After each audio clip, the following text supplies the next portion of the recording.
Gemini, hi! Welcome to Mr. Queen PH. Titingnan natin kung ano yung swerte na parating sa inyo, no? Sa isang buong taon na transit. Dahil Jupiter is in Gemini right now. Magsistay siya dyan for 1 year hanggang June 2025. Okay? So, mas makakabuti na panoorin nyo to sa perspective ng inyong rising sign, no? For Gemini rising, mas maari kayong makaresonate dito. But pwede pa rin naman kayong mag-resonate sa inyong sun sign or sa inyong moon sign. Ayan. So, if you are interested in private readings, meron tayong link sa description at sa pinned comment. Pakicheck nyo na lang kung gusto nyo mag-book for a private reading. Okay, for you, Gemini, ito ay mangyayari sa inyong first house, no?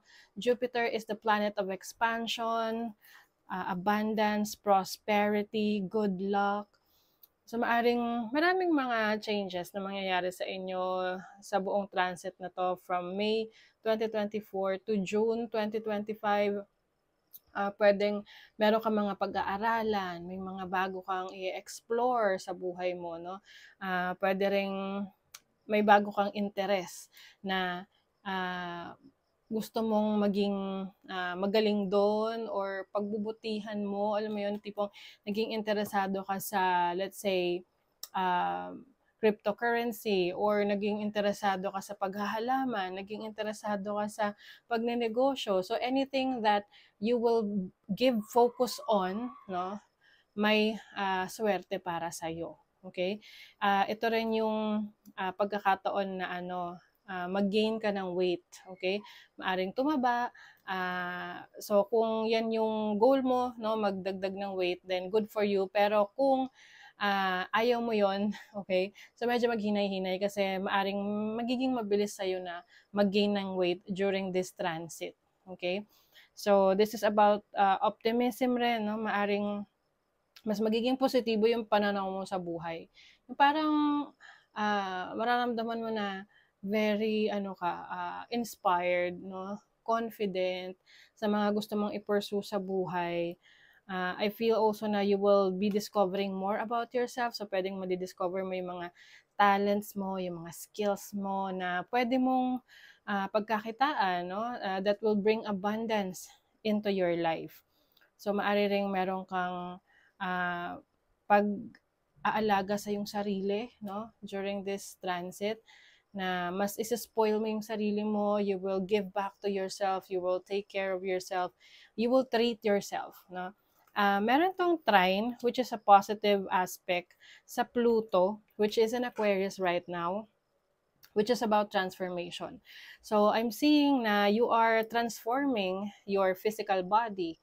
Yung iba sa inyo, no, kung kayo ay magkakaroon ng disiplina or talagang meron kayong goal para sa physical body ninyo, let's say, you want to be fit and healthy and strong, so yun ay matutupad ninyo, no? There's going to be a major transformation in your life kung meron ka talagang gustong baguhin sa sarili mo, as long as you are committed to that, maa-achieve mo yan, okay? Yung iba naman sa inyo, kasi this is in your 9th house, no? Yung transit na to ng Pluto, which is trining Jupiter. So, ibig sabihin niya, 9th house is the planet of, 9th house is the area of your life na kung saan you will be learning new things. Maaring meron kang bagong, let's say, religion, belief system, or interest na gusto mo pang explore. Maaring you are also going to explore your spirituality, yung paniniwala mo sa buhay.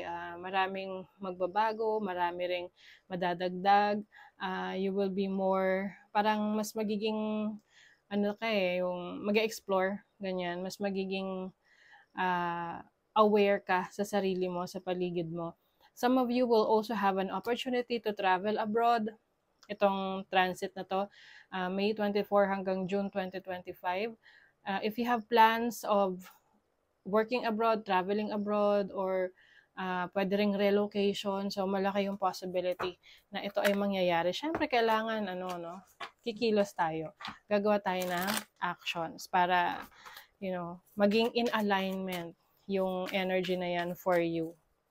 So, let's see what else. Ano pa yung parating sa mga Gemini ngayong transit ng May 2024 to June 2025, transit ng Jupiter. You have the Knight of Wands, oh, di ba?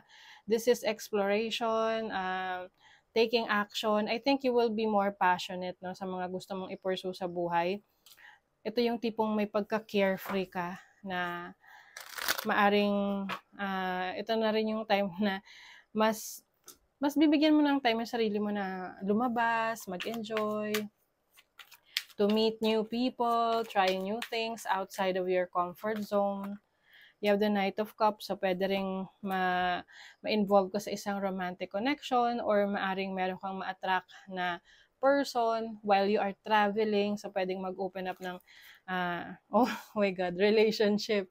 So you have the Lovers. 'Di ba?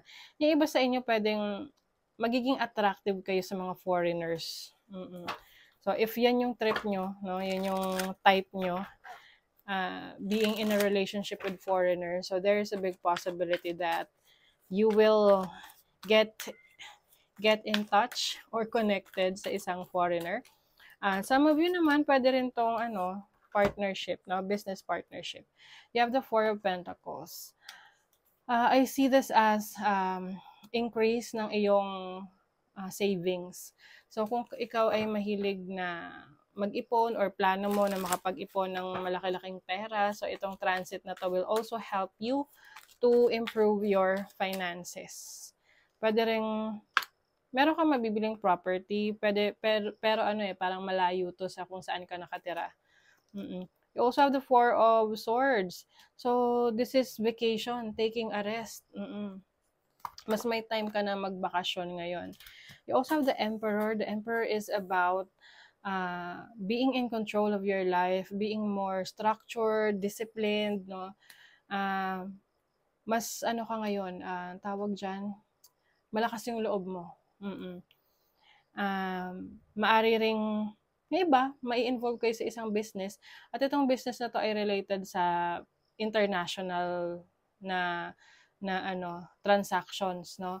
Pwede rin namang let's say work from home ka tapos ang boss mo nasa ibang bansa, ganoon, kasi uso naman na yung ganyang situation sa work, no? Maari ring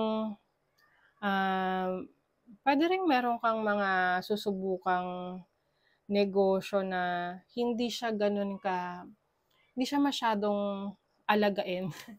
Alam mo yun, parang pwedeng passive income, no? You will be in that kind of business na hindi naman kailangan masyadong bigyan ng effort. Like, for example, kung ikaw nagpaparenta, no, ng bahay, ng properties.